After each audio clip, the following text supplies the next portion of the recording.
വിശുദ്ധ ലൂക്കോസിന്റെ സുവിശേഷം 2-ാം അധ്യായം 7-ാം വാക്യം. അവൾ ആദ്യജാതനായ മകനെ പ്രസവിച്ചു. ശീലകൾ ചുറ്റി വഴിയമ്പലത്തിൽ അവർക്ക് സ്ഥലമില്ലായകയാൽ പശുത്തൊട്ടിലിൽ കിടത്തി. അവൾ ആദ്യജാതനായ മകനെ പ്രസവിച്ച് പശുത്തൊട്ടിലിൽ അവനെ കിടത്തി. Christmas is the event where God became human.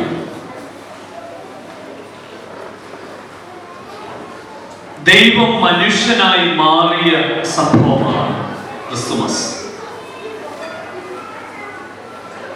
മനസ്സ് വെച്ചാൽ നമുക്കും മാറാനാകും എന്ന് ക്രിസ്മസ് പറയുകയാണ്. വീണ്ടും ആവർത്തിക്കുകയാണ്. Christmas is the event where God became human. If we set our minds, we too can be transformed. മനുഷ്യന്റെ അനുസരണക്കേട് മൂലം ദൈവം ഒത്തിരി സ്വപ്നങ്ങളുമായി തന്റെ സ്വരൂപത്തിൽ തന്നേക്കാൾ അല്പം മാത്രം താഴ്ത്തി സൃഷ്ടിച്ച സൃഷ്ടിയുടെ മകുടമായിരുന്നു മനുഷ്യൻ. എന്നാൽ ദൈവത്തിന്റെ എല്ലാ പ്രതീക്ഷകളും സ്വപ്നങ്ങളും തെറ്റിച്ചുകൊണ്ട് ദൈവത്തിൽ നിന്ന് അനുസരണക്കേട് മൂലം മനുഷ്യൻ അകന്നുപോവുകയാണ്. അകന്നുപോയ മനുഷ്യനെ നേടിയെടുക്കുവാൻ ദൈവം കണ്ടെത്തിയതായ ഒരു സാധ്യതയായിരുന്നു ക്രിസ്തുമസ് എന്ന് പറയുന്നത്. ക്രിസ്മസ് ഒരു സാധ്യതയുടെ കാലമാണ്. Christmas is the time of possibilities. ചില സാധ്യതകൾക്കുള്ള കാലമാണ്. മാറാനായിട്ടുള്ള സാധ്യതയാണ് ക്രിസ്മസ് മുൻപോട്ട് വയ്ക്കുന്നത്. അങ്ങനെയെങ്കിൽ ഈ സന്ധ്യയിൽ ഞാൻ നിങ്ങളെ ഓർമ്മപ്പെടുത്തുന്നത് നമുക്ക് ആരൊക്കെയായി മാറാം എന്നുള്ളതാണ്.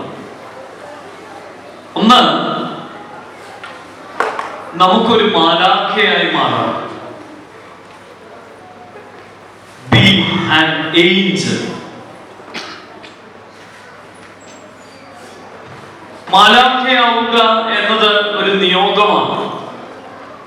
ക്രിസ്മസ് സംഭവങ്ങൾ അറിയിപ്പ് കാലത്തിന്റെ സന്തോഷങ്ങളിലൂടെയാണ് നാം പോയിക്കൊണ്ടിരിക്കുന്നത്. അവിടെയൊക്കെ ദൂതന്മാരുടെ മാലാഖമാരുടെ സാന്നിധ്യം നാം കാണുകയാണ്. ഒരു വലിയ നിയോഗമായിരുന്നു അത്. എന്താണ് മാലാഖമാരുടെ നിയോഗം?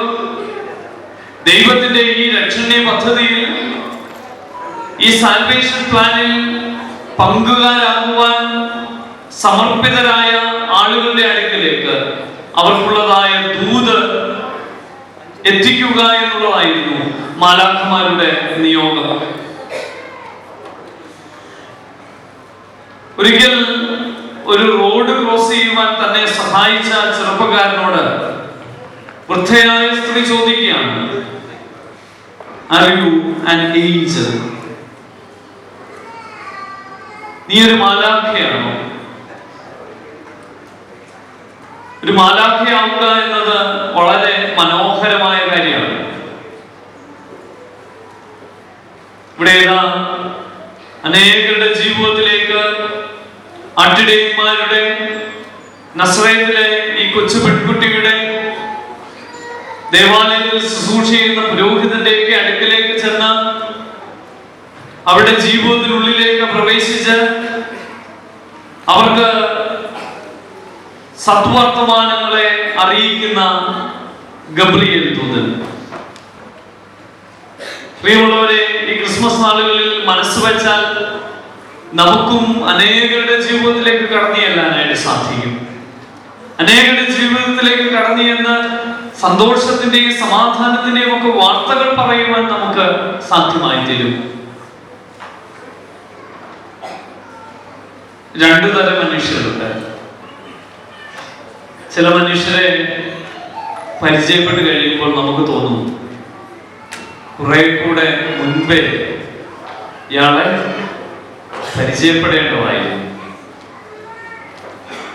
മറ്റു ചിലരുണ്ട്, അവരെ കാണുമ്പോൾ നമുക്ക് തോന്നും ഇയാളെ ഒരു കാലത്തും പരിചയപ്പെടുകയേ വേണ്ടായിരുന്നു എന്ന് തോന്നാനായിട്ട് സാധ്യതയുണ്ട്.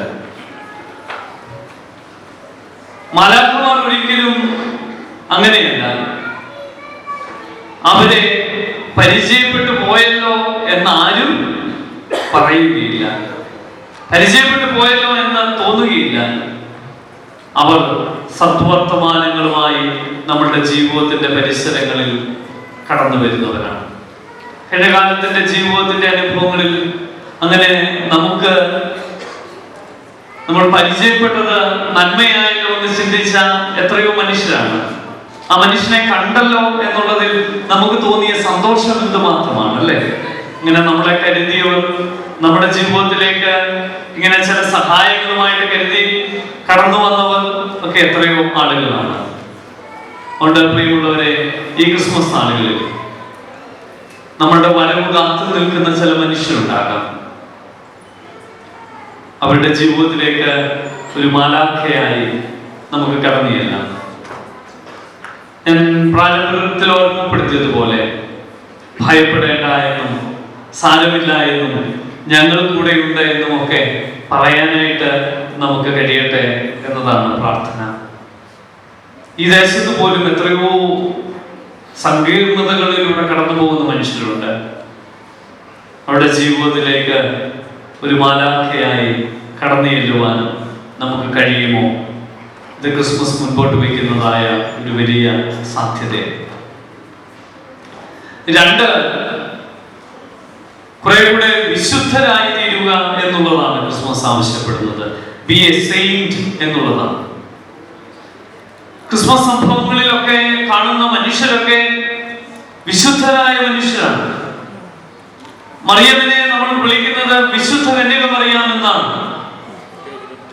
ആരാണ് വിശുദ്ധരായ മനുഷ്യർ? വിശുദ്ധരെന്ന് വെച്ചാൽ പലപ്പോഴും നമ്മൾ കരുതും തിന്മ ചെയ്യാത്ത ആളുകളാണ് വിശുദ്ധരെന്നാണ്. നമ്മൾ സാധാരണ പറയാറുണ്ട്, ഞങ്ങൾ ആർക്കും ഒരു ദോഷവും ഇതുവരെ ഒന്നും ചെയ്തിട്ടില്ല. നമ്മൾ ആർക്കും ഒരു ദോഷവും ചെയ്യാത്തത് കൊണ്ട് നമ്മളെല്ലാവരും വിശുദ്ധരായ മനുഷ്യരാകണമെന്നുണ്ടോ? ഒരിക്കലുമില്ല പ്രിയമുള്ളവരെ. തിന്മ ചെയ്യുന്നില്ല എന്നതല്ല, മറിച്ച് നന്മ ചെയ്തു എന്നുള്ളതാണ് നമ്മളെ വിശുദ്ധരാക്കുന്നത്. നമ്മൾ പലപ്പോഴും തിന്മ ചെയ്തില്ല എന്നതിൽ ഒരു ആത്മപ്രശംസ നടത്തുന്നവരാണ്. എന്നാൽ തിന്മ ചെയ്തില്ല എന്ന ആത്മപ്രശംസയേക്കാൾ നന്മ ചെയ്തോ എന്ന ഒരു ആത്മശോധനയാണ് നമ്മുടെ ജീവിതത്തിൽ ഉണ്ടാകേണ്ടത്.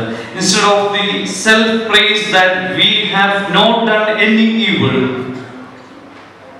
what we have truly needed is the self examination of whether we have done any good.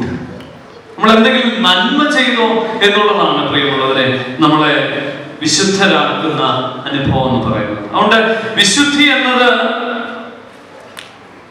തെറ്റ് ചെയ്യാത്ത ഒരു അവസ്ഥയല്ല, മറിച്ച് നന്മ ചെയ്യുന്ന അനുഭവമാണ്.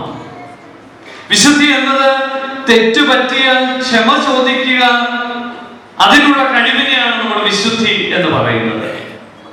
ക്രിസ്മസ് നാളുകളിൽ കാണുന്ന ജോസഫും മറിയയും എലിസബത്തും സഖറിയാവും എന്ന് ധ്യാനിച്ച യോഹന്നാനും ഒക്കെ വിശുദ്ധരാകുന്നത് എങ്ങനെയാണ്?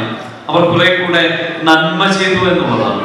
ദൈവത്തിന്റെ മനസ്സിനൊത്തവണ്ണം അവർ പ്രവർത്തിച്ചു എന്നുള്ളതാണ്. അവരുടെ സ്വപ്നങ്ങളെയൊക്കെ അവർ മാറ്റിവെച്ച് ദൈവത്തിന് വേണ്ടി ദൈവത്തിന്റെ സ്വപ്നങ്ങളെ അവർ ഏറ്റെടുത്തു എന്നുള്ളതാണ്. ഇനി അടുത്ത ഞായറാഴ്ച നമ്മൾ ധ്യാനിക്കുവാൻ പോകുന്നത് യോസഫിനെ പറ്റിയാണ്. യോസഫിനെ വേദപുസ്തകം അടയാളപ്പെടുത്തുന്നത് അവൻ നീതിമാനാണ് എന്നുള്ളതാണ്. ജോസഫ് വാസ് എ റൈച്ചസ് മാൻ. എന്തുകൊണ്ടാണ് ജോസഫ് ഒരു നീതിമാനായ മനുഷ്യനാകുന്നത്? ഒന്ന് ശ്രദ്ധിച്ചേ. മറിയെ ജോസഫ് ഉപേക്ഷിച്ചിരുന്നുവെങ്കിൽ, മറിയെ കല്ലെറിയുവാൻ ജോസഫ് സമ്മതിച്ചിരുന്നുവെങ്കിൽ, ആരെങ്കിലും ജോസഫിനെ നീതിമാൻ എന്ന് വിളിക്കുമായിരുന്നു? നമ്മൾ വിളിക്കുമായിരുന്നോ ജോസഫിനെ നീതിമാനെന്ന്? ഒരിക്കലുമില്ല. അതുകൊണ്ട് അവൻ തെറ്റു ചെയ്തില്ല, അങ്ങനെ ചെയ്തില്ല എന്നുള്ളതല്ല ജോസഫിനെ വിശുദ്ധനായ മനുഷ്യനാക്കുന്നത്. പിന്നെയോ അവൻ ചില നന്മകൾ ചെയ്തു എന്നുള്ളതാണ്. എപ്പോഴും ഇത് നമ്മുടെ ആത്മീയ ജീവിതത്തിന്റെ അടിത്തറയായി മാറട്ടെ. തെറ്റു ചെയ്തില്ല എന്ന ആത്മപ്രശംസയേക്കാൾ വല്ല ശരിയും ചെയ്തോ വല്ല നന്മയും ചെയ്തോ എന്ന ഒരു സെൽഫ് എക്സാമിനേഷൻ നമ്മളുടെ ജീവിതത്തിൽ ഉണ്ടാകേണ്ടത് ആവശ്യമാണ്. അവസാനമായി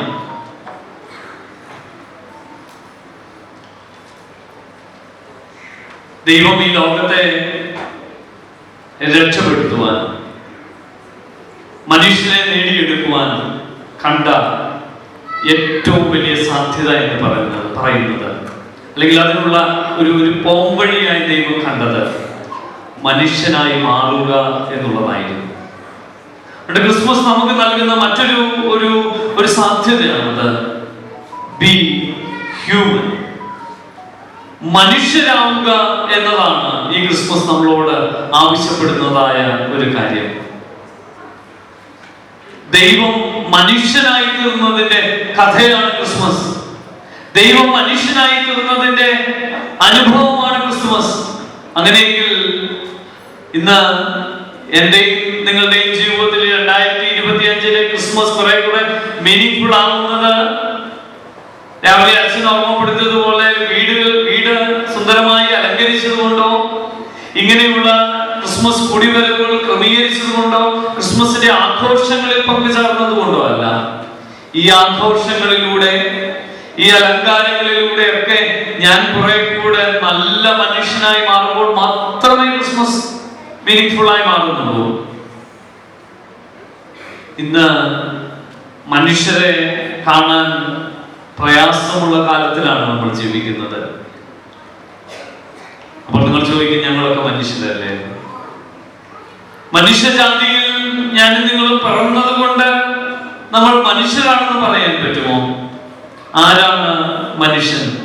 മനുഷ്യത്വമുള്ളവനല്ലേ മനുഷ്യൻ? മനുഷ്യത്വമുള്ളവനല്ലേ മനുഷ്യൻ? ശമരിയക്കാരനെ കാണുന്നുണ്ട്. ശമരിയക്കാരന്റെ ഉപമ വായിച്ചവർ അവന് നൽകിയ ഒരു വിശേഷണമാണ്. എന്ത്? നല്ല ശമരിയക്കാരൻ എന്നുള്ളത്. പുസ്തകത്തിൽ നല്ല ശമരിയക്കാരൻ എന്നൊന്നും രേഖപ്പെടുത്തിയിട്ടില്ല. അത് വായിച്ചവരാണ് പറഞ്ഞത്. ശരിയാണ്, അവൻ നല്ല മനുഷ്യനാണ്. നല്ല ശമരിയക്കാരൻ എന്ന് പറഞ്ഞത് വായനക്കാരനാണ്. അങ്ങനെയെങ്കിൽ പ്രിയമുള്ളവരെ, ഈ കാലം കുറെ കൂടെ നല്ല മനുഷ്യരാണ് എന്ന് പറയുവാൻ, നമ്മൾ അങ്ങനെ ആയിത്തീരുവാൻ സാധ്യമായി തീരുമോ? അങ്ങനെ ആയിത്തീരണമെങ്കിൽ ഇതാ ഈ ശമരിയക്കാരനെ പോലെ കുറച്ചുകൂടെ മനുഷ്യത്വമുള്ളവരായി നാം മാറണം. എങ്കിൽ മാത്രമേ നല്ല മനുഷ്യരായി തീരുവാനായിട്ട് നമുക്ക് കഴിയത്തുള്ളൂ.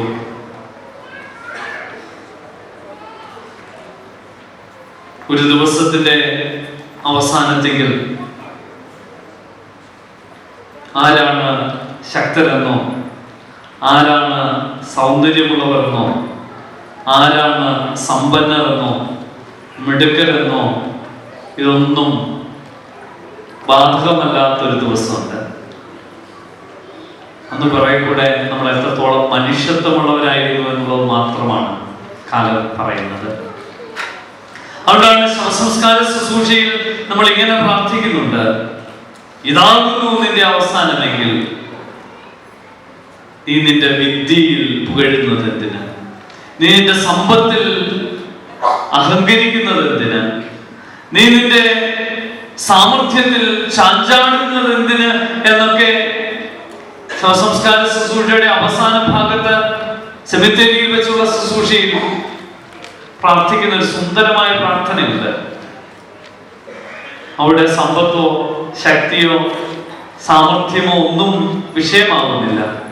എത്രത്തോളം നല്ല മനുഷ്യരായിരുന്നു, മനുഷ്യത്വമുള്ളവരായിരുന്നു എന്നുള്ളതാണ് കാലം നമ്മളെ അടയാളപ്പെടുത്തുന്നതിന് കാരണമാകുന്നത്. അതുകൊണ്ട് പ്രിയമുള്ളവരെ, മനുഷ്യനും മാലാഖയും വിശുദ്ധരുമാകുവാൻ ഈ ക്രിസ്മസ് നമ്മളോട് ആവശ്യപ്പെടുകയാണ്. മാറുവാൻ കഴിവുള്ളവനാണ് മനുഷ്യൻ. മനസ്സുണ്ടെങ്കിൽ അവന് മാറുവാൻ കഴിയും. ഒരു പുഴു പൂമ്പാറ്റയാകുന്നത് പോലെ മനുഷ്യരിൽ നിന്ന് കുറെ കൂടെ മനുഷ്യത്വമുള്ള മനുഷ്യരായി, മനുഷ്യരിൽ നിന്ന് മാലാഖയായി നമുക്ക് മാറുവാൻ കഴിയും. നമ്മളുടെ മനോഭാവങ്ങളിൽ മാറ്റം വരുത്തിയാൽ മതി, നമുക്ക് മാലാഖമാരായി മാറാം. നമ്മളെല്ലാവരും വിശ്വാസികളാണ്. എന്നാൽ നമ്മളൊന്ന് വിചാരിച്ചാൽ നമുക്ക് കുറെ കൂടെ വിശുദ്ധരായ വിശ്വാസികളായി മാറുവാനായിട്ട് കഴിയും. നമ്മളെല്ലാവരും മനുഷ്യരാണ്. എന്നാൽ മനസ്സ് വെച്ചാൽ നമുക്ക് കുറെ കൂടെ മനുഷ്യത്വമുള്ള മനുഷ്യരായി മാറുവാനായിട്ട് സാധ്യമായി തീരും. ഞാൻ എൻ്റെ വാക്കുകളെ ചുരുക്കുന്നു. ഈ ക്രിസ്മസ് നാളുകൾ യഥാർത്ഥമായ ഒരു മാറ്റത്തിൻ്റെ നാളായി മാറട്ടെ. മനുഷ്യരായി മാറാം, മാലാഖയാകാം, വിശുദ്ധരാകാം. അതിനായി കുടിവരവ് നമ്മുടെ ഇടയാകുമാറാകട്ടെ. ആമേൻ. Thank you, Arjun, for your inspiring message and blessings. Next,